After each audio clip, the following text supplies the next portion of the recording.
Hi, Andrew. We're at the Booth Theater about to see Who's Afraid of Virginia Woolf by Edward Albee, one of my favorite scripts. And the Times says it's a must-see. But for anybody with any sort of decent Broadway memory, you know this was done like a minute ago, so what have they brought to the table? Well, it's Steppenwolf, for one thing, from Chicago. This ain't your mama's Virginia Woolf. Exactly. They're saying that they've really changed the whole thing up. Is it all black? Is it like the new Steel Magnolias? It's an all-black Who's Afraid of Virginia Woolf? This 3-act show about a couple that drinks and yells at each other. There's a lot in this show that I can relate to. Who's Afraid of Virginia Woolf at the Booth Theater.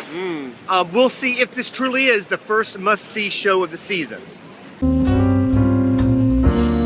We just got out of intermission. The story is, if you don't know it, professors at a university, they invite some new professors over. They all have a couple of too many drinks. It's after a mixer, so they're all already a little tipsy, and things get tipsier and topplier. Insults and witty remarks fly, and subtexts are constructed. Before we came here, a friend of ours said, why do you want to go see it again? Because it's the same old story, the same old show. I said that. Somehow, this show is brighter, it's lighter, it's crisper. It's crisper. It's not as dark as other productions of Who's Afraid of Virginia Woolf that we've seen. I could read this script for fun.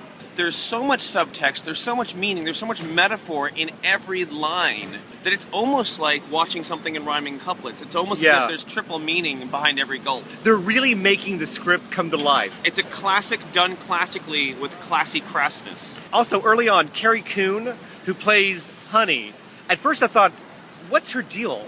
What is she doing? And then all of a sudden I realized she's trashed. We were surrounded by drunken 20-something young ladies last night, and Carrie Coon is nailing it. I have a feeling that the producers came over to our apartment one night and took notes, because we've been to these parties before. I cannot wait to get back in there and have another round. Yes. Pace yourself. Pace yourself. Well, here we are, the second intermission. Things go from bad to worse. To worser, to worsest. To best, really, because it's wonderful watching these people implode and collapse on each other. There's a better word. I'm sure if these people were real people, they could tell me the right word to use, because all they do is make fun of each other and how they don't talk right. The real standout here is Tracy Letts. He plays a George that's much more assertive and a little more ballsy. He's got a backbone, this George. This is a brand new, at least for me, this is a brand new Who's Afraid of Virginia Woolf. It feels completely different. It's lighter, it's brighter, it's more contemporary. I need another drink for this one.